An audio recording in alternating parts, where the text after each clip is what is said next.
喺娛樂圈中環咗10幾年嘅梅艷芳，尋日就舉行咗呢個回顧佢10年成績嘅展覽會啦。除咗有佢以前嘅相片、服裝同獎座之外呢，仲有呢啲舞台嘅模型添噃。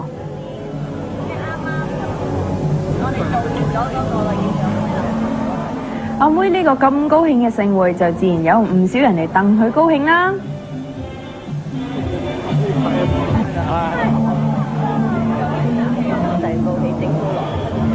阿妹啊，嗱，依家係你個人嘅展覽，你可唔可以介紹一下後邊咁多件衫話俾我哋聽先？呢個呢就係我呢3個演唱會嘅所有服裝啦。呢件大家都認得啦，就最近期嘅呢個演唱會第一個 opening 嘅一件衫嚟嘅嚇。咁其他啲就係齊晒㗎啦。睇晒啊！係啊！咁其他嘅所有嘢，你有咩特別推薦先？有咩特別推薦啊？最好睇就我細路仔嗰張啦，係咪？都完全唔似我嗰個樣啦。咁嗰 part 就叫少年夢，就講我細個嗰陣時嘅。呢一 part 咧就好有意思嘅，就叫與我同行。就每一個同我合作嘅工作者，台前幕後嘅所有嘅人啦，合作過嘅人。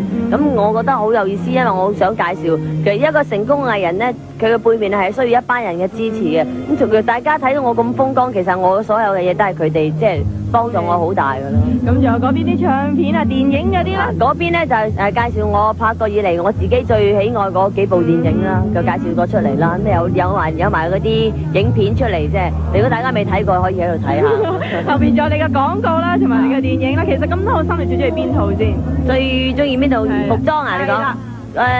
其實套套都好靚，要我選擇，我諗真係好難啊。不過我自己覺得最有特色就係嗰套黑色婚紗咯。黑色婚紗，婚紗通常係白色噶嘛，我又偏偏要黑色嘅。即係個人風格咁話啦嘛。咁啊，創新啊嘛。睇過佢演唱會嘅朋友咧，都知呢件就係佢喜歡嘅黑色婚紗啦。唔知佢嫁坡嘅時候會唔會着住佢呢？嗬？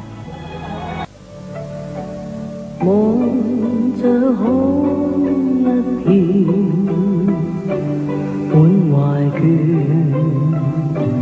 無淚也無言，望着天一片，只感到情懷亂，我的心又似小木船。